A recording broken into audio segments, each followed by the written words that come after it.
Je n'avais jamais eu l'opportunité de visiter la Bretagne, mais l'occasion m'a été donnée récemment par une visite que mon mari et moi avons faite à sa famille. Ce fut l'occasion pour moi de découvrir de nouveaux paysages et de recevoir des situations favorables à mon évolution.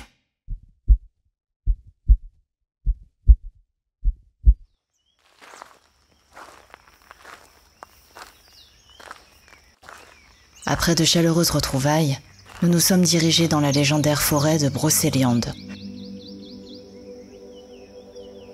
où nous avons visité le tombeau de Merlin.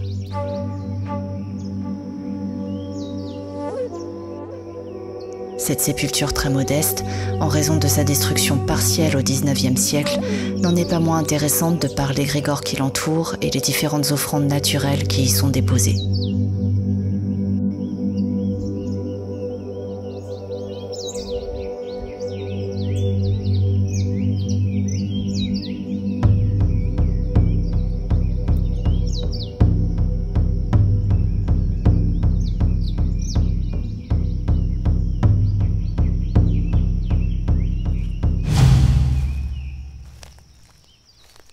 Plus tard, nous avons fait chemin vers la fontaine de Jouvence. Ce lieu est d'une puissance cosmotellurique impressionnante. Certains se sentent aspirés par la terre, ont l'impression que leurs chaussures s'y fondent. Pour ma part, je me sentais flotter au contraire, comme si ma tête était gonflée à l'hélium et que mes pieds ne touchaient plus le sol. C'était une expérience amusante. Sur le site, nous avons découvert en contrebas un champ de petits amoncellements de pierres que j'ai supposé être des offrandes.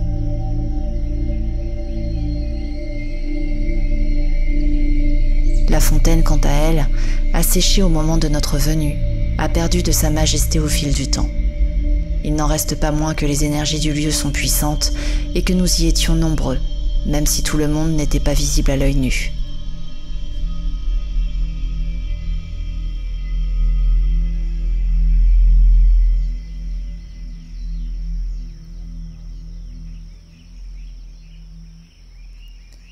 J'ai décidé de faire une petite offrande de musique en l'honneur des druides qui s'y sont précédés.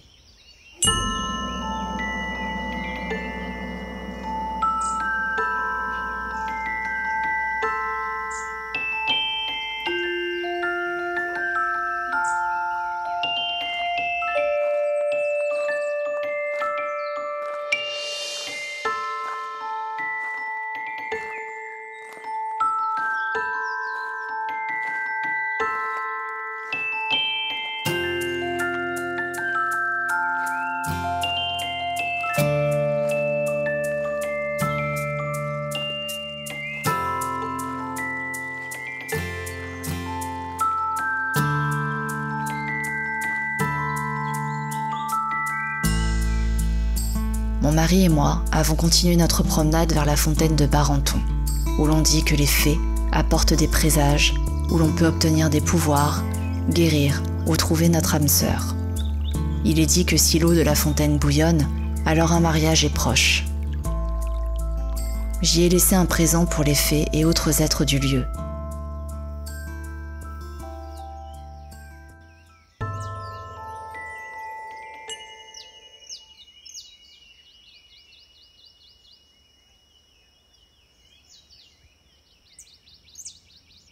Après nous être un peu éloignés, je me suis installée pour recevoir des guidances pour mon propre chemin, comme pour les pratiquants d'aujourd'hui.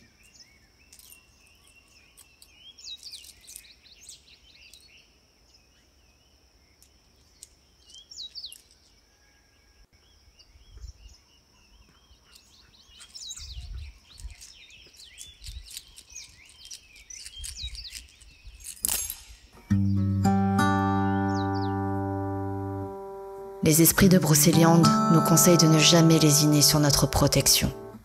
Une protection sur le long terme. Même si les temps ont changé, nous ne sommes pas à l'abri de personnes malveillantes ou au minimum ignorantes qui peuvent nous causer du tort.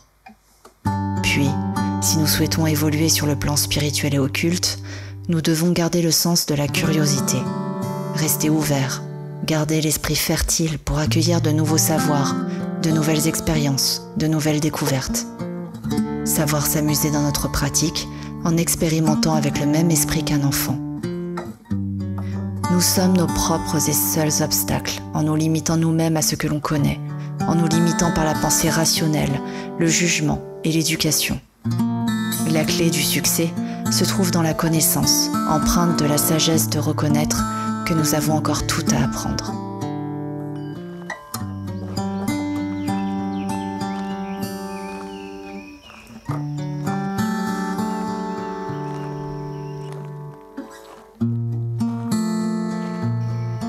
Cette forêt est très chargée d'histoire, mais aussi d'énergie. Celle des légendes, celle des pratiquants de tout siècle, celle du petit peuple, comme celle du ciel et de la terre. Peut-être sommes-nous passés sur des sentiers particulièrement beaux, peut-être étais-je influencé par les mythes, mais ce fut un plaisir incommensurable d'être si bien accueilli dans des bois aussi féeriques.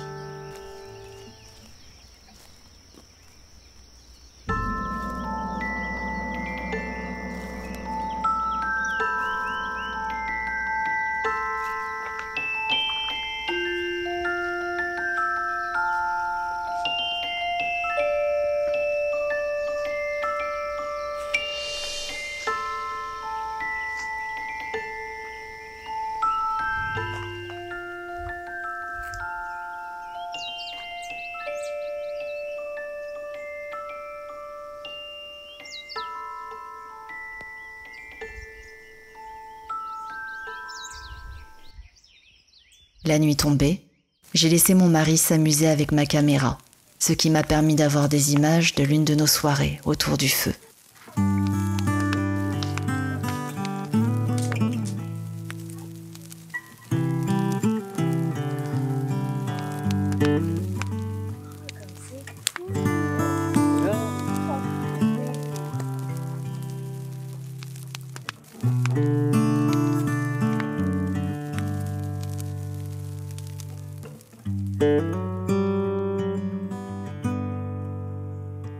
Le lendemain, nous sommes tous partis sur la côte de granit rose.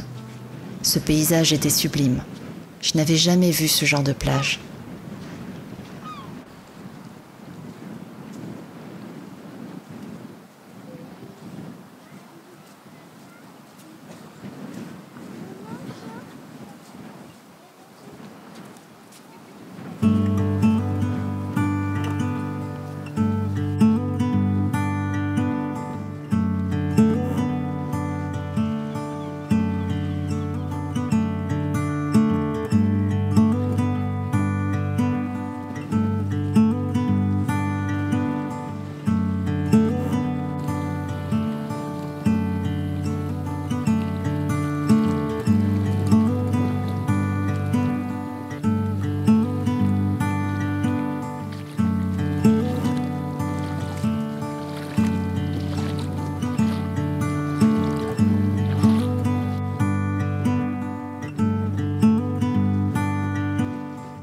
Chaque fois que je me trouve dans des lieux si magnifiques, je me sens pleine de gratitude. Avoir l'occasion d'expérimenter par tous les sens des sites tels que celui-ci est une véritable merveille quand on y pense. Notre planète est si belle.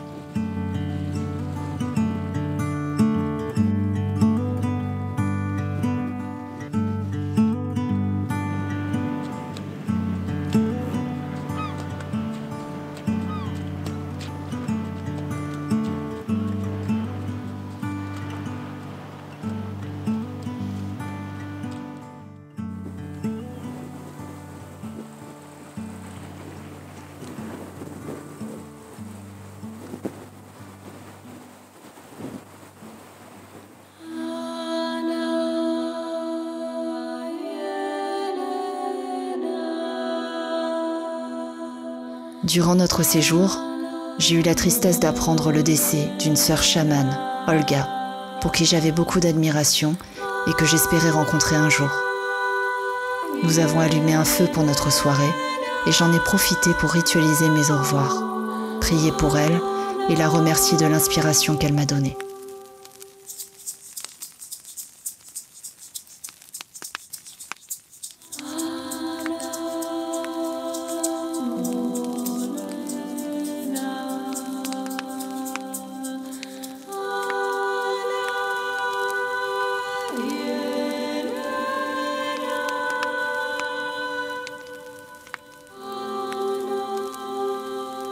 L'occasion m'a été offerte durant notre séjour de pratiquer la divination et de chamaniser.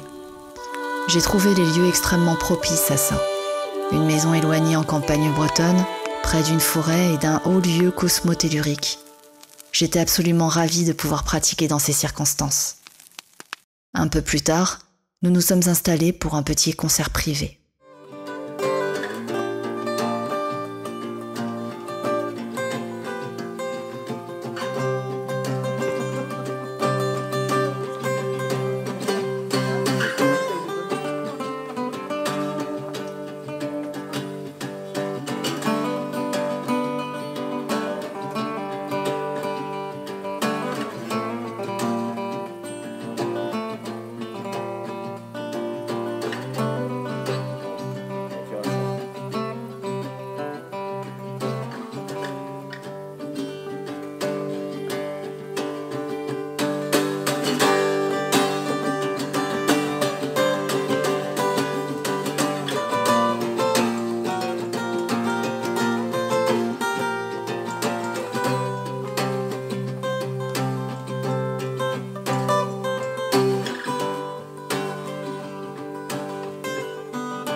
La veille de notre départ, nous sommes allés au Cap Fréhel. Nous avons commencé notre journée par un déjeuner non loin des falaises où nous avons dégusté du chouchen et de délicieux crustacés.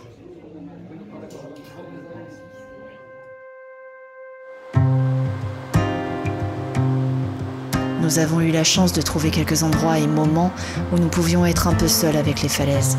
L'endroit est très touristique.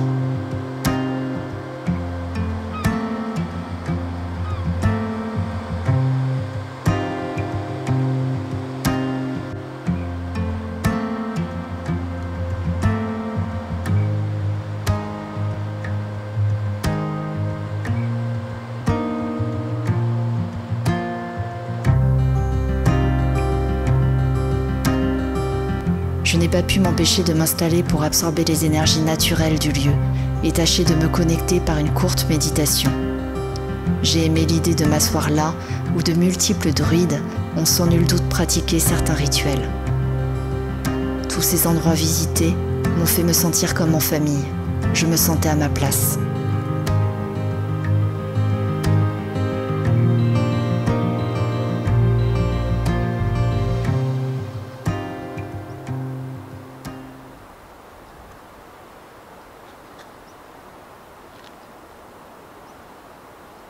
Peu de temps après, la pluie arrivait. Cela ne m'a pas découragée à faire quelques prises de vue.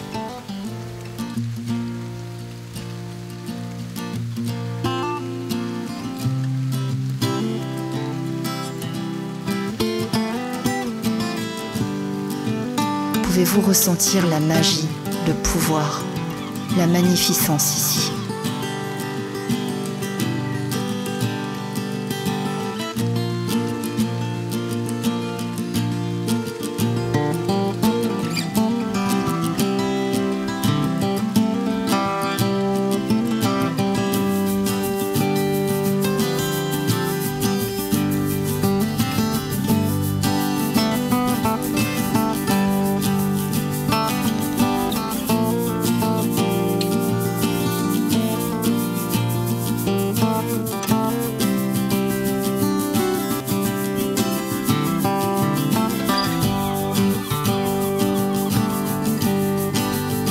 Comme je vous le disais, ce voyage m'a offert des situations favorables à mon évolution. De par la divination faite auprès des esprits de Brocéliande, mes chamanisations, les échanges avec la famille de mon mari, mais aussi par la connexion faite avec ces terres bretonnes. Il semblerait que j'ai quelques ancêtres de sang ici. Et je ne pouvais demander mieux que de pouvoir me mettre en lien direct avec eux, comme j'ai eu la chance de le faire. Merci d'avoir regardé cette vidéo. À bientôt et en attendant, soyez sages.